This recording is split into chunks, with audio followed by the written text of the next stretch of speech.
Hi praise lord. దేవుని పరిశుద్ధ నామానికి స్తోత్రం కలుగును గాక. ఈరోజు దేవుని వాగ్దానము గలతీలకు రాసిన పత్రిక 5వ అధ్యాయము 14వ వచనము. ధర్మశాస్త్రం అంతయు నిన్ను వలె నీ పొరుగువాన్ని ప్రేమించము అన్న ఒక్క మాటలో నెరవేర్చబడి ఉన్నది. ఆమెన్. హల్లెలూయా. సహోదరి సహోదరుడా, ప్రభువైన యేసయ్య ధర్మశాస్త్రం అంతటిని కూడా నిన్ను వలె నీ పొరుగువాన్ని ప్రేమించమన్న ఒకే ఒక్క మాటలో ఆయన నెరవేర్చి ముగించారు.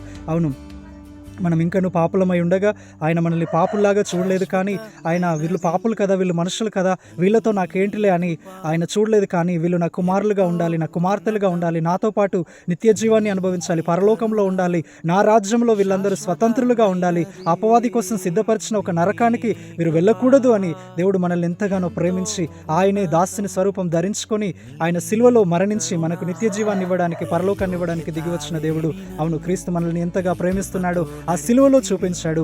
అదే క్రీస్తు అంటున్నాడు ఏంటంటే, మీరు నా నామమును ఆశ్రయించిన మీరు, నా పిల్లలుగా పిలువబడుతున్న మీరు కూడా మీ పొరుగు వారిని ప్రేమించాలి.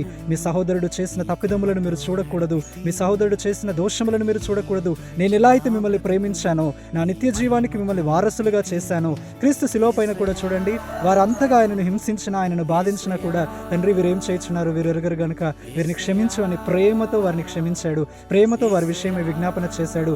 మనం కూడా మన చుట్టూ ఉన్న వారి లోపల వారు నాకు అది చేశారు, అలా చేశారు, నన్ను ఇలా చేశారు, ఇలా నన్ను తప్పుగా మాట్లాడారు అని మనం వాటన్నింటిని జ్ఞాపకం చేసుకోనకుండా క్రీస్తు వలె మనం కూడా ప్రేమించగలిగి క్షమించగలిగితే బైబిల్ మొత్తాన్ని, ధర్మశాస్త్రం అంతటిని నెరవేర్చేవారుగా మీరుంటారు. God bless you all.